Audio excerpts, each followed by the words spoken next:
I don't know what to say anymore. After today, I have no idea of what to say anymore. Italian Football Federation is in a position, I don't know. They found themselves in a position where things were dire. This is borderline insanity. We went from having Maldini appointed to the new FGC as the technical director right here, and on the 12th, here's the date, an absolute legend of the game, one of the most respected persons and people in soccer, in Italian soccer, not only as a player but as a director, as a manager of higher levels. He is one of the legends, not only as played football, but he has an aura around him that makes him somebody that's respected to the highest level. Appointed. Great, fantastic. We all see when we see him, when we see his name, we see a light at the end of the tunnel as an Italian fan, and as it should be, because he will bring no bullshit. He will bring no compromises. He wants things done his own way. If he's appointed, he probably brought up this to Malago that if I'm doing things here, I'm doing it my way. So you better give me the possibility to do these things my way. And he appoints Leonardo as consultant because he trusts him he trusted him as a player when he was playing together. He trusted him as a coach when he was at Milan, and he trusts him, I guess, as a consultant with him. And fantastic. That's the first step in the right direction. Malagod did the right thing as a president. He called somebody that knows soccer, that's been a director, and that can actually give Italy some hope.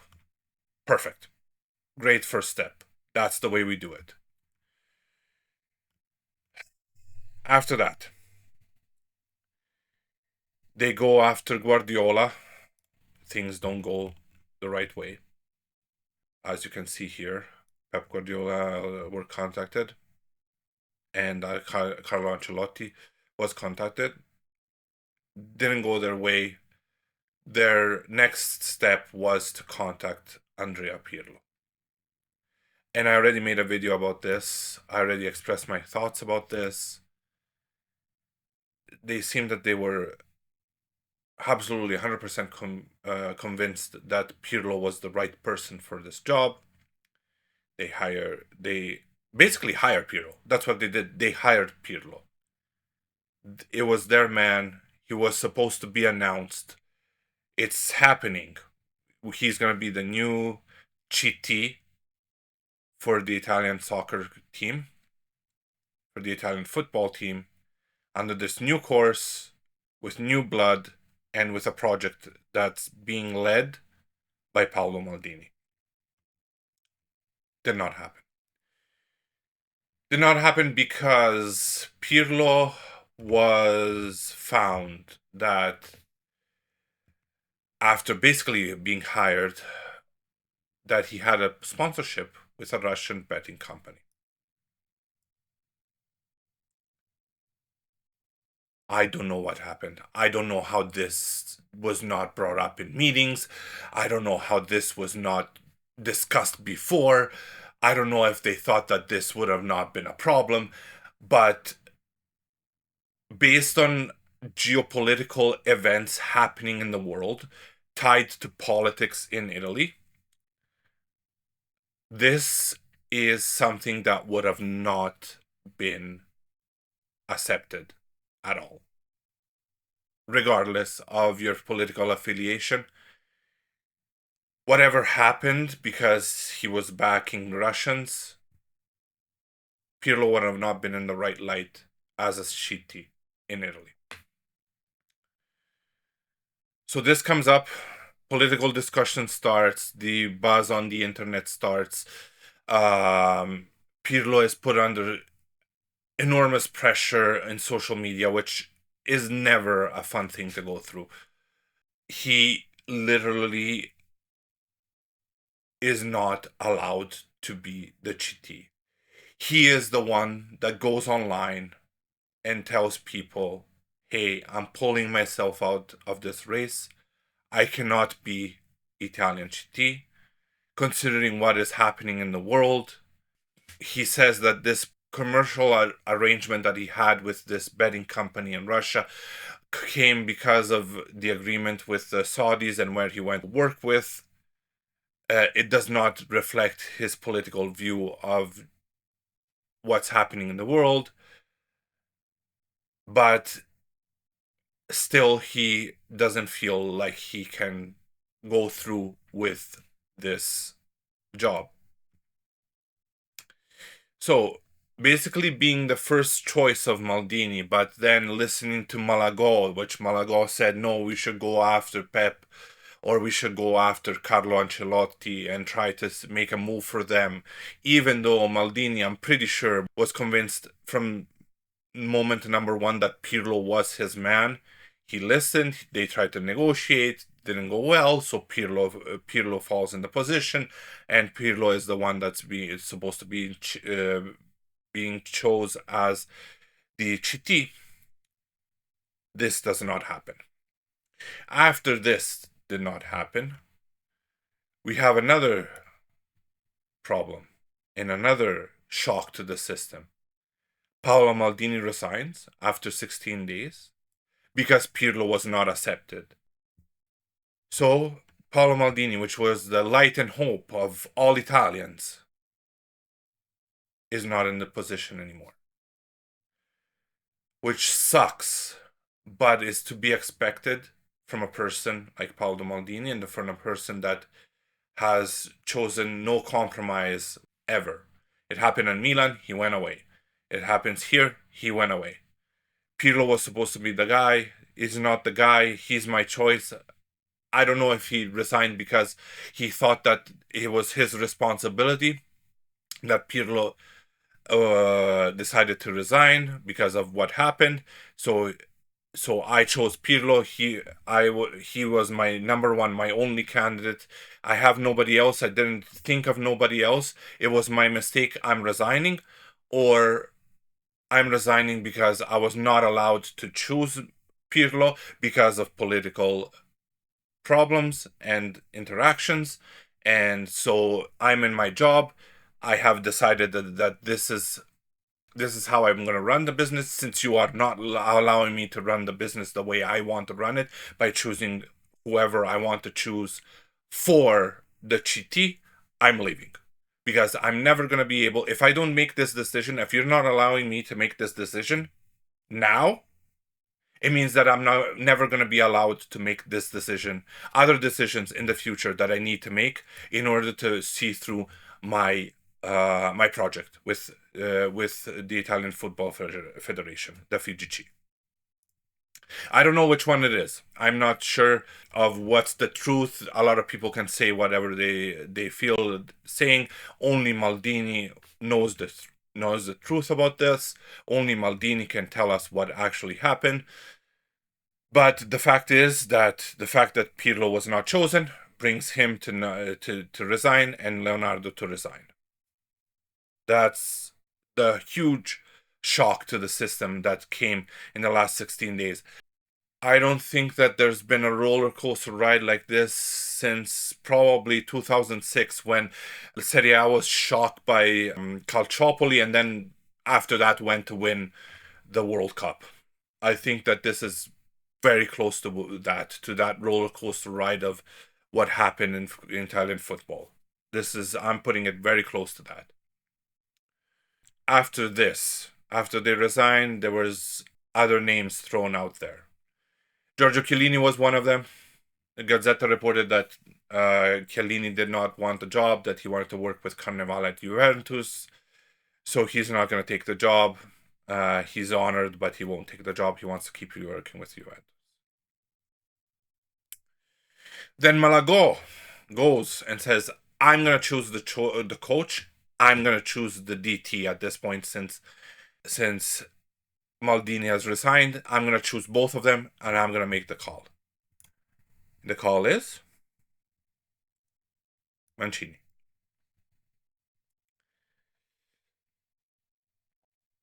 Malago chose Mancini, which was the man that he was trying to bring and trying to convince Paolo Maldini to hire, and Maldini did not want to. Mancini is another controversial figure in this position at this point because of what happened and the way he went away.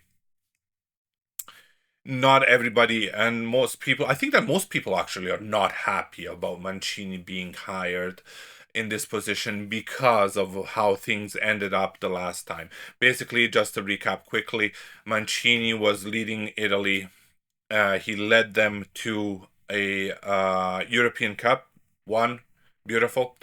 And then in 2023, he was chosen to oversee, which was something that I think that Maldini had in his mind to do, was chosen to oversee the second and third level of the Italian Nazionale, which is under 21 and under 19, all other under Mancini, and he was put in that position.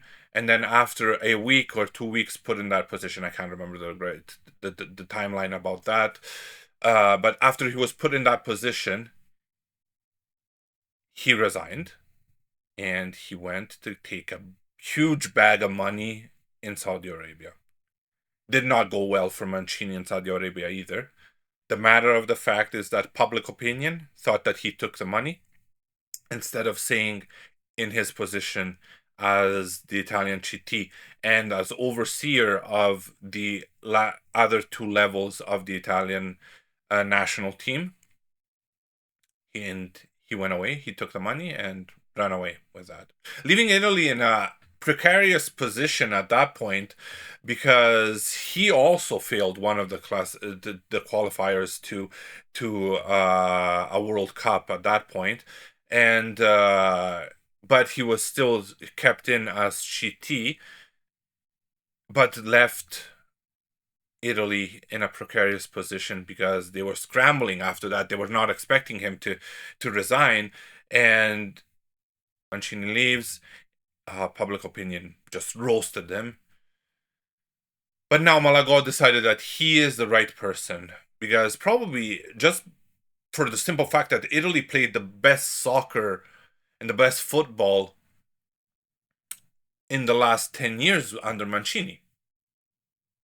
Yes, Conte brought some energies, but the quality of the football, to be honest, under Mancini was probably the best that Italy has ever seen in the last 10-15 years. So Malagò makes the call, he calls and he gets Mancini as CT, which is apparently the person that he's always wanted in that position, even though he was opening up to other names with Paolo Maldini.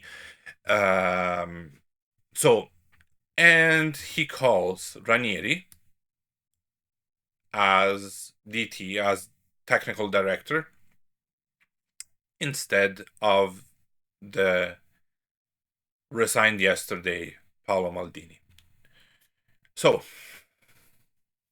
this is what happened. Now I'll give you my opinion of what all of this. As I already said,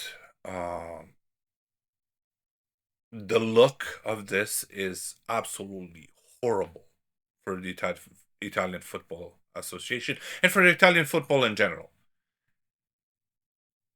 Because we hired one of the best. We trying to get one of the best to oversee a long-term project that will bring back Italian football to the highest level, as it should be. This person, which is Paolo Maldini, chooses one of the coaches that I don't think that was the right choice. Pirlo was not the right choice. Should not have been chosen to be the CT of Italy because he doesn't have the experience. He doesn't have the pedigree that you need to have that you need to have to be in that position. But he was chosen, and whatever. That's what happened. That's what we're taking. We're taking him. We should all go through it. We should all be happy about it until we figure out that he's tied to Russia, which is a horrible look for him. But I don't blame Perillo for this. Don't get me wrong. He wants to choose to because of money and because of other agreements that he has. He wants to choose and or he had to go and sponsor whatever it was because of contracts that he signed. A Russian betting company, that's his choice. Who had to know about that was Maldini and Malagò, and they had to know that this was happening, and they had to know that this would have been public opinion about Pirlo if that was the case. He's not the only one. He's not one of the only legends. There's other legends that I read that did the same thing with the same betting company. And obviously, since they were not put in a position of this caliber, it's not been talked about that much. But this is what has happened. And Malagò and Mancini and Maldini should have known about this, and should have taken this in consideration, and should have talked about it. And Malagò should have pointed it out. I'm going to be crucified. You're going to be crucified politically by this country if we decide to do this. This didn't. I don't know if these conversations came up and they just didn't want to do it, or they came up and Maldini just ignored them. I don't know what happened, but matter of fact, this became public. When it became public, the bomb exploded, and Pirlo could not be GT anymore. For a reason or another, Maldini left. I don't agree that Maldini left. I agree that the fact that you were put in that position and you wanted complete control about it, and they did not give you complete control about it, but it's your fault, Maldini. It's your fault that you chose this Pirlo, and Pirlo was tied with this betting company, and you should have known that politically and public opinion, this is what would have happened. You resigned. You were the hope. Everybody put their hopes in you, and you let Italy down, in my opinion, in this point. Because it's your fault and Malagò's fault that this did not come up before. It should have come up before, and it should have been considered. And since it should have been considered, it also should have excluded Pirlo from being the CT of the Nazionale. Now, you resigned. You leave Italy back to square one. Malagò has to choose everybody. Malagò is more of a politician than you are, Maldini, and you should have known that. Now you have Mancini back as a CT, which, other than the fact that he left, and we don't know if it's true or not that he left because he was put in political pressure on to who he was choosing or who his assistants were. 3 of Mancini's men were substituted by 3 Italian football legends. And we don't know if that's the reason. We don't know if it's political. We don't know if they wanted to interfere with his plan. Anyways, Mancini left. He took a bag of money and he left. So that's not a good look. But Malagò thinks it is Mancini that has to be CT. Fine, Mancini is CT. But Ranieri, I thought that we were going, and I love Ranieri. He's a great man. He did great wherever he went. I love the guy. He is old. We need change. We need fresh blood. And I know, and I'm hoping that Ranieri is going to do the right thing as direttore tecnico, as technical director in the position of that Maldini was supposed to have. I am so hoping that this is going to be the best thing that happened to Italian soccer. But again, he is old. He's been around a lot. I'm hoping that he will be allowed to make some tough decisions. I'm hoping that he's going to be allowed to make some tough decisions. I'm hoping that Mancini is going to be allowed to go back to his original plan of establishing the 4-3-3 across the levels of soccer all the way through. I am hoping that this is going to be a long-term project with short-term gains, because I think that that's what Malaga is thinking. Mancini can bring short-term gains and a long-term project and address both of the issues with a calm, cool, and collected attitude, unlike Conte that would have just go at thunders and miles an hour and just pushed it all and then not have had a long-term project because he was not able to, because just that's just what Conte does. So I'm hoping, again, after our hearts have been broken, again, our Italian hearts have been broken again, that this is the right path forward. The only thing that after these 72 hours of complete insanity in Italian football, the only thing that we have left at this point is hope.